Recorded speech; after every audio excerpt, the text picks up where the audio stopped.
Simon & Schuster Audio presents The African Samurai, a Novel by Craig Shreve, read by Korey Jackson. For Ryan Swayze, who I know would have loved the history behind this one. Part 1. The Slave and the Daimyo.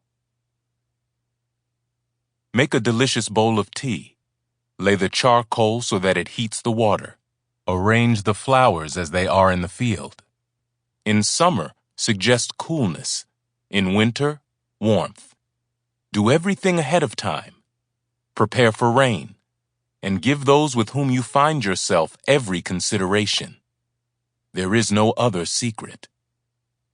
Sen Rikyu, Tea Master.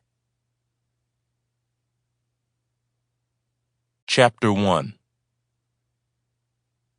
Home is a lost place, more dream to me than memory.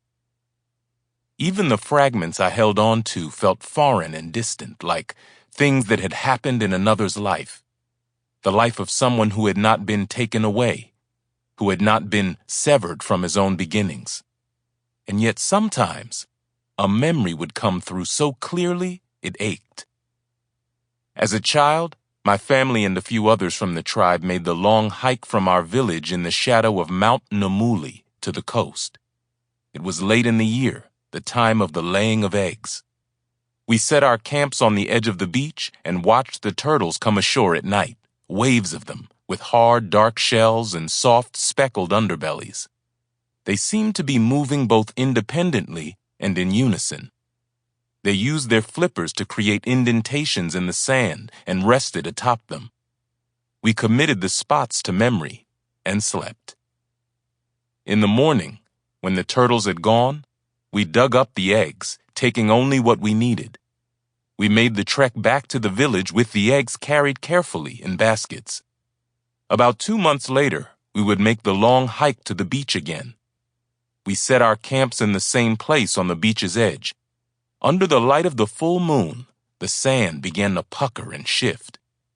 One tiny bill poked out from beneath it, then another, then a dozen more, 100. A mass of tiny turtles crawling toward the yawning expanse of green froth, drawn there by something we could never understand.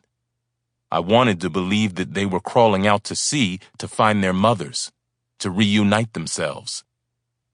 The first trip to the sea had been to gather food. The second trip had been to learn why to... Sample complete. Ready to continue?